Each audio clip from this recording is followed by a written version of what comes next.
Alors, nous avons ici Mme Evelyne Audette, qui était aide-infirmière à l'hôpital de Shefferville.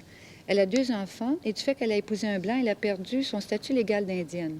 Elle ne peut donc plus vivre dans la réserve. Elle habite en ville avec sa famille. Et Mme Bastien-André, qui est veuve et mère de 7 enfants.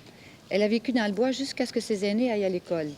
Mme Bastien-André a été déléguée l'automne dernier avec Mme Audette au colloque des femmes autochtones qui s'est tenu à Lévis. Mme Bastien-André fait du très bel artisanat. Et Mme Jeannette Iniche, qui est gérante du conseil de bande de Shefferville, elle a épousé un Indien Naskapi et parle le montagnais, le français et l'anglais. Mme Iniche, qui a 2 enfants, vit dans l'ancienne réserve avec sa famille. Elle,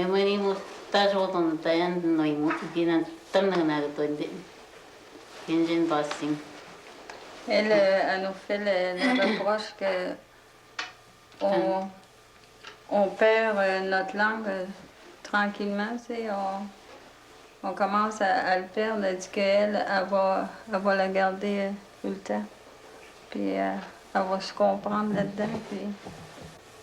Puis...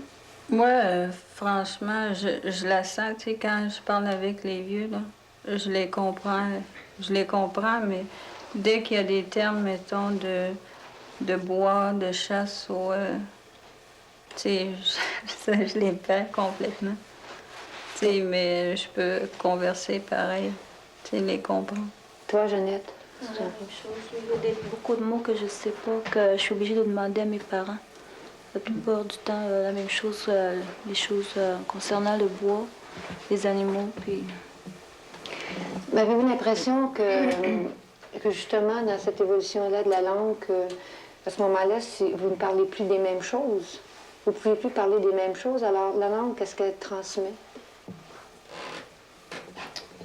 On ne peut pas parler des mêmes choses parce que non plus, on ne vit pas la même chose, tu sais.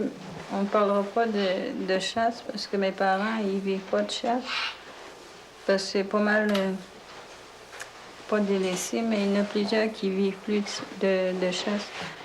Mais quand même, c'est une valeur pareille, tu sais, quand on se retrouve sur la réserve, puis le monde te comprend, puis tu sais, tu parles, puis tu n'as pas besoin de grandes explications. Est-ce que tu as l'impression que les femmes ont un rôle à jouer dans la vie collective? Oui, parce que quand je vais dans les réunions, les femmes parlent beaucoup autant que les hommes. Ils ont le droit de donner leurs opinions. Et même ça, quand il y a des réunions, il y a plus de femmes que d'hommes. Est-ce qu'on les écoute? Oui. De quelle question? Qu'avant, je pense. De quelle question est-ce qu'on parle à ce moment-là? Des comités qui ont beaucoup de projets. Là. Chaque comité a des projets différents. Comme cette semaine, il a été question les femmes voulaient former un comité pour l'artisanat. Puis les hommes avaient parlé des territoires aux autres. Et chacun avait discuté des différents problèmes. Mais est-ce que justement les problèmes ne sont pas très divisés? Par exemple, je vois le territoire, les hommes, l'artisanat, les femmes. Est-ce que c'est important ici, l'artisanat pour les femmes? Oui. Parce que la plupart des femmes gagnent leur vie avec ça en travaillant, comme Mme André fait beaucoup d'artisanat. Toi, Evelyne, tu ne vis pas sur la réserve parce que tu as épousé un Blanc. Est-ce que tu te sens rejetée, toi? Non, moi-même, je me sens pas rejetée parce que je peux retourner sur la réserve assez souvent, quand je veux. Puis mes enfants retournent, puis... tu sais, pour moi, je rentre là, puis tout le monde est assez accueillant, puis tout le monde te parle, puis tout le monde t'informe de toi. Les enfants comprennent l'Indien, puis je me sens que... Mais quand tu reviens sur la réserve, c'est pour voir tes parents? Oui. Mais c'est peut-être plus que mes parents, c'est toute la communauté. Mais le jour où tes parents seront plus là, est-ce que tu penses que tu vas pouvoir revenir aussi facilement? Oh oui. Oh oui, je pense pas que... Je crois pas que ce soit les parents qui... OK, les parents, ils ont priorité, mais je suis pas mal sûre que je vais y retourner quand mes mains qui sont plus là. Aller dans le bois, j'ai l'impression que c'est vraiment quelque chose qui est tellement important que Si vous n'y allez pas, vous perdez quelque chose aussi.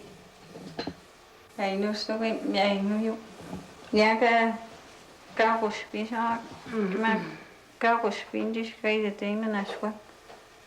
Nunta na siya kung sa'yo dindi. Bay dindi. Miya mawenta yan, siya kung sa'yo dindi, ka kuspin. Naban bay dindi, kuspin bay ko. Tamdanin kuspadi. Elle dit qu'elle perdrait beaucoup parce qu'elle a toujours vécu dans le bois. Tanden otsimi tonon tawon godi. Kinan naten otsimi nan otsimi unona. Nassan tam otsimi non tawon godi. Elle dit qu'elle a toujours vécu dans le bois. Son mari aussi, c'était un homme de bois, puis ils ont toujours vécu dans le bois. Ene wet tendran je mi am tendran. Espirone mitta tmane gaitno. Teni idna je timon pe usnen niuyan en noskoyan wet tendran te un mo conteni idna tinina.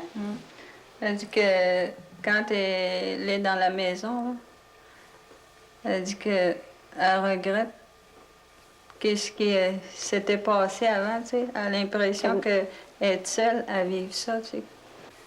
Moi, j'aime beaucoup aller dans le bois, mais pas pour rester longtemps, tu sais, juste, mettons, une semaine. Parce que je trouve ça dur dans le bois aussi, j'aime mieux revenir. Mais aussitôt rendu ici, là, je veux retourner juste pour quelques jours, mais ce serait très dur de rester longtemps. Mais qu'est-ce que ça vous apporte dans votre vie, ça? Je veux dire, est-ce que vous avez l'impression que vous avez une dimension de plus? Non, je sais pas. Mais ça, mais ça c'est en dedans de toi-même. Tu sais, mais ça se pose pas la question. C'est là. Tu sais, mais ça, quand une fois dans le bois, t'es bien, puis tu te poses pas de questions.